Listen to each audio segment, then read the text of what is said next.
Triple R Baahubali రికార్డుని cross చేద్దాం అనుకుంటున్నారా? అనుకుంటున్నా. వరల్డ్ వైడ్ రిలీజ్ అవుతుంది కదా, అవుతుంది. మహేష్ బాబు కూడా చాలా మంది ఫ్యాన్స్ ఉన్నారు, ఖచ్చితంగా అయ్యింది. బ్రో, అయితే రీసెంట్ గా మహేష్ బాబు గారిది వారణాసి అంటే టైటిల్ అనౌన్స్మెంట్ చేశారు. ఎలా అనిపిస్తుంది మీకు? సంచారి ఏమన్నా సాంగ్ పడింది అక్క, మామూలు సాంగ్, హైపు. అది ఏంటి, రాజమౌళి గారు అసలు మహేష్ బాబు గారిని ఎప్పుడు చూడని లుక్స్ లో చూపిస్తున్నాడు. మాస్, పూరా మాస్. ఎద్దు మీద రావడం అయితే ఏంటి, త్రిశూలం షార్ట్ ఏంది అసలు, ఆ హెయిర్ ఇలా ఎదుగుతా అంటే అసలు బాబు అంటే బాబు మహేష్ బాబు అనమాట. అంటే చెప్తా ఉంటా కదా, చేతులు ఎత్తి దండం పెడతా, ఇంకేం చేయలేమన్నమాట. మేము కూడా పెడతాం అన్నమాట, దండాలు, పొర్రు దండాలు పెడతాం అన్నమాట. ఆ సినిమా రిలీజ్ అయితే గుళ్ళె కట్టేస్తాం, అట్లుంది అనమాట. అయితే నంది మీద ఒక సింహంలా కనిపించారు మహేష్ బాబు అని చెప్పేసి చెప్తున్నారు, మీరేమంటారు? సింహంకి ఇలా ఊగుతా ఉంటుంది అనమాట. అసలు ఈ షాట్లు ఏంది భయ్యా, రాజమౌళి గారు అంటేనే డిఫరెంట్ థింక్ చేస్తాను అనమాట. ఏ డైరెక్ట్ తెలుగు ఫిల్మ్ ఇండస్ట్రీలోని ఏ డైరెక్టర్ థింక్ చేయని విధంగా వేరే లోకాన్ని తీసుకెళ్తాడు, వేరే లోకాలు తీసుకుంటాడు. చెప్పారు కదా, నేను ఏదో బ్లూ చెక్క వేసుకొని వద్దామంటే, ఏదో నడుచుకుంటూ వద్దామంటే ఇంటలేరు, ఎద్దు మీద తీసుకొచ్చి వెళ్తామని చెప్పి ఏదో గ్లింప్కి లాంచ్కి ఇలా చేస్తానంటే, సినిమా రిలీజ్ అయితే ఏ విధంగా ఉంటుందో చూసుకో. అయితే ఇది పాన్ ఇండియా కాదు, పాన్ వరల్డ్ 120 కంట్రీల్లో రిలీజ్ అవుతుంది. అవునవును. మరి అది ఎలా ఫీల్ అవుతున్నారు? We are are proud, this is a proud moment. ఎందుకంటే ఒకప్పుడు తెలుగు చలనచిత్ర పరిశ్రమ అనేది ఎక్కడో కృష్ణాగారి గడ్డ మీదనో అన్నపూర్ణ స్టూడియోలో నిలిచిపోయేది అనమాట.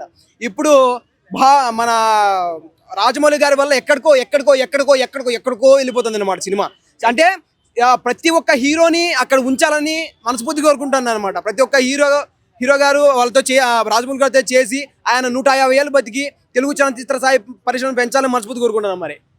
అయితే మధ్యలో కీరవాణి గారు ఒక డైలాగ్ చెప్పారు, మెలోడీ నాదే బీటు నాదే అని. అది ఎలా అనిపించింది మీకు? పోకిరి లెవెల్లో, పోకిరి సినిమా వాళ్ళంతా పోకిరి లెవెల్, అది ట్విస్ట్ పోయా మనకి, ట్విస్ట్ అనమాట. అది ఒక గొప్ప ట్విస్ట్.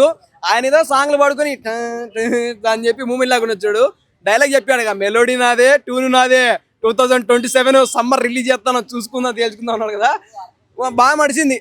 ఓకే. అయితే రాజమౌళి గారు కొంచెం ఎమోషనల్ అయ్యారు, ఎలా అనిపించింది మీకు? అట్లా నేను చెప్తాను కదా, సినీ కార్మికులు ఎంతగానో కష్టపడతారు. అంటే సినిమాలకి ఏదో డబ్బులు ఊరికే వచ్చేస్తాయి, వాళ్ళు ఏదో నాటకాలు వేసుకొని రంగులు వేసుకొని సంపాదిస్తారు అనుకుంటారు అనమాట. ఎంతోమంది అంటే ప్రత్యక్షంగా 100 మంది, పరోక్షంగా 1000 మంది, ఎంతోమంది కళాకారులు, ఎంతమంది జూనియర్ ఆర్టిస్టులు, ఎంతమంది ప్రొడక్షన్ వాల్యూస్, ఎంతమంది కళాకారులు కష్టం ఉంటుంది అనమాట. ఎవడో డ్రోన్లు వేసి, నాలంటోడే ఈనాటోడు ఎవడోడు డ్రోన్లు వేసి ఎంతగానో ఆ సినిమా అంటే ఆ షాట్ కోసం ఎంతగానో కష్టపడుతుంటారు అనమాట. కష్టపడే దాన్ని నువ్వు డ్రోన్లో పెట్టి లీక్ చేస్తే ఎవరికి మండదు చెప్పు? ఎవరికి మండదు, ఎవరికైనా మండిద్ది. సినిమా మీద కష్టాలు తెలియని వాళ్ళు అలాంటి పనులు చేస్తామని నేను అనుకుంటాను అనమాట. సినిమా వాల్యూస్ తెలిసినోడు, సినిమా వాళ్ళ కష్టాలు చూసినోడు అలాంటి పనులు చేయడం నేనైతే అనుకుంటాను అనమాట. అయితే అంటే ఆ డ్రోన్ పెట్టి లీక్ చేసింది ఇండస్ట్రీ తరఫున ఉన్న పర్సనే అంటున్నారు, మీరేమంటారు? ఇండస్ట్రీ వాళ్ళు అలా చేయడం నా అభిప్రాయం భయ్య. మీరు అంటున్నారు, అది నిజమో కదా నాకది తెలీదు.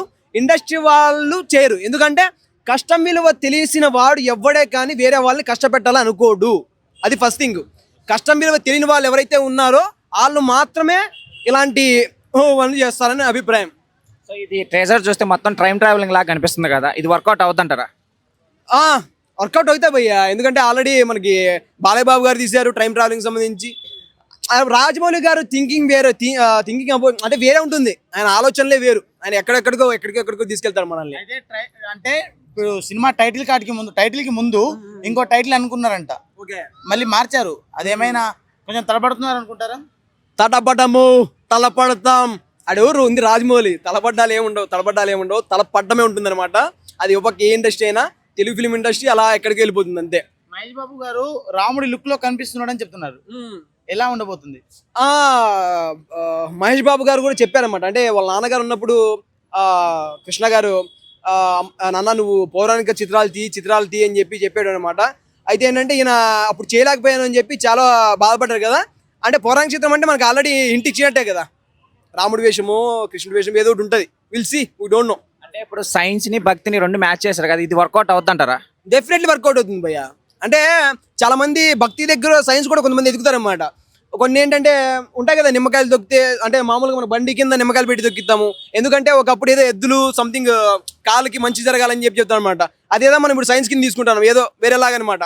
అది ఎక్కడికెక్కడికి వెళ్ళిపోతుంది. సైన్స్ కి భక్తికి అయితే కొద్ది లింక్ అయితే ఉంది. ఆల్రెడీ బాలీవుడ్ లో రామాయణం కూడా తీస్తున్నారు, ఇక్కడ రామాయణం పాటే అన్నాడు. ఈ రెండు ఎలా ఉండబోతున్నాయి భయ్య?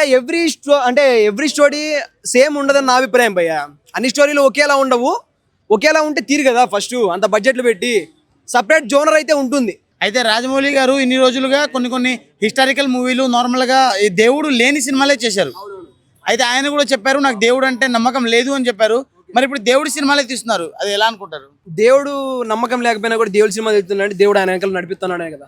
Thank you. బాబు గారి లుక్ ఎలా ఉంది, ఎంట్రీ ఎలా అనిపించింది? భయ్య మహేష్ బాబు గారు అసలు అంటే పోకిరి సినిమాలో డైలాగులు, దాని తర్వాత గుంటూరు కారం డైలాగ్ ఇలాంటిది విన్నాం కానీ ఒక పౌరాణిక చిత్రంలో చూడటం ఇదే ఫస్ట్ టైం కదా మనము. అసలు గ్లింపేదో వదిలేరు, జస్ట్ ఎద్దు ఇలా వచ్చిందనమాట, వచ్చి కత్తి పెట్టుకుంటాడు, హెయిర్ అలా వదిలాడుతుంటే అసలు వేరే లెవెల్ భయ్య. చేపియాలంటే గట్స్ ఉండాలి.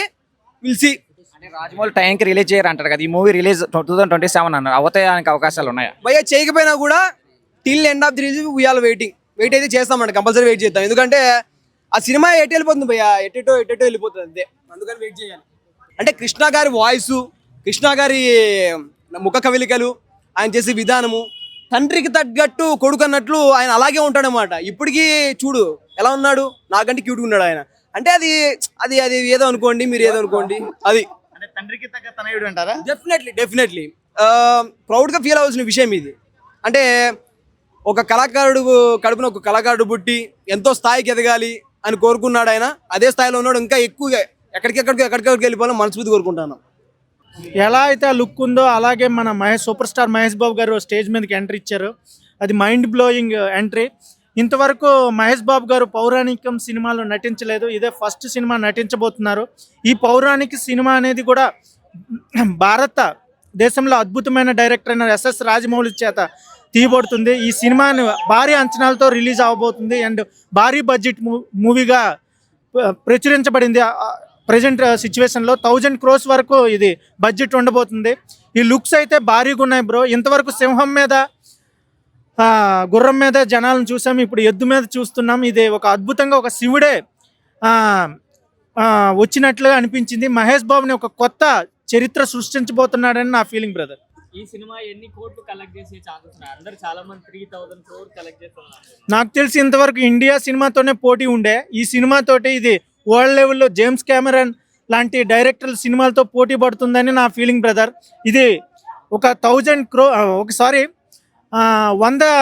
కంట్రీల కంటే ఎక్కువ కంట్రీల్లో రిలీజ్ అవబోతుంది. నాకు తెలిసి ఇది పుష్ప, బాహుబలి 1, బాహుబలి 2 అండ్ RRR మొత్తం, KGF, కాంతారా 2 అన్ని రికార్డ్స్లో చెరిపేస్తుందని నా ఫీలింగ్ బ్రదర్. డీటెయిలింగ్స్ ఎలా అనిపించాయి రాజమౌళి గారు? Super brother. రాజమౌళే మెచ్చుకున్నారు, అతని డీటెయిల్స్ అతనే మెచ్చుకున్నారు. సో సూపర్, ఈ సినిమా అయితే బ్లాక్ బస్టర్ అయిపోతుంది. ఇంకోటి మహేష్ బాబు గారు ఇంతవరకు ఎప్పుడూ లేనంత అందంగా కొత్త మహేష్ బాబుని చూస్తున్నాం. ఇందులో చాలా హ్యాండ్సమ్గా ఉన్నారు. ఆ బీడ్ అవ్వచ్చు, ఆ హెయిర్ అవ్వచ్చు, మైండ్ బ్లోయింగ్గా ఉంది. ఇంకా 20 years బ్యాక్ వెళ్ళినట్టుగా మహేష్ బాబు గారు ఉన్నారు.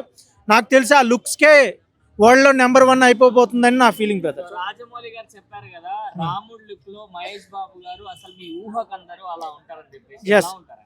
ఎస్, ఊహకు అందరు అంటే, ఎందుకంటే రాముడు అనేవాడు చాలా అందగాడు. సో ఆ అందానికి మించిన అందం కావాలంటే అది మహేష్ బాబు లాంటి వ్యక్తితోనే అది సాధ్యమవుతుంది. ఎందుకంటే మహేష్ బాబు ఇండియాలోనే one of the best handsome actor. So ఆ హ్యాండ్సమ్ యాక్టర్కే ఆ హ్యాండ్సమ్ రాముడి క్యారెక్టర్ వచ్చింది. సో ఇది రావడం అనేది చాలా అద్భుతం. ఇది దైవ నిర్ణయంగా భావిస్తున్నాము. ఎందుకంటే రాజమౌళే మెచ్చుకున్నారంటే ఇంకా ఇండియా చరిత్రలో ఇంకా మహేష్ బాబుని ఎదిరించే వాళ్ళు ఎవరూ లేరని నా ఫీలింగ్ బ్రదర్. అంటే ఈ సినిమా టైం ట్రావెలింగ్ అని చెప్పారు కదా, ఆల్రెడీ మనకు ఆదిత్య 360 ఉంది కదా, మళ్ళీ ఇదెందుకు అని చెప్పి జనాలు అంటున్నారు. ఎస్, ఆదిత్య 369 అనేది కింగ్స్, రాజుల గురించి సంబంధించింది మూవీ.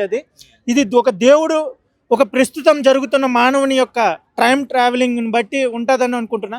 ఎందుకంటే మన ప్రియాంక చోప్రా లుక్లో మనము ఒక మానవుడి లుక్ ఉంది. ఇప్పుడు మహేష్ బాబు లుక్ వచ్చేసి రాముడు అండ్ మానవుడు రెండు బోత్ మిక్స్ అయ్యి ఉంది. కాబట్టి ఈ రెండు మిక్స్ చేస్తేనే ఇప్పుడు ట్రెండ్కి తగ్గట్టుగా ఉంటుందని నా ఫీలింగ్. ఏది ఒకటైనా ప్రాబ్లం అవుతుంది కదా. ఎస్, భక్తి, రక్తి అండ్ సైన్స్ 3 మిక్స్ అయ్యి ఉంటుంది ఈ సినిమాలో.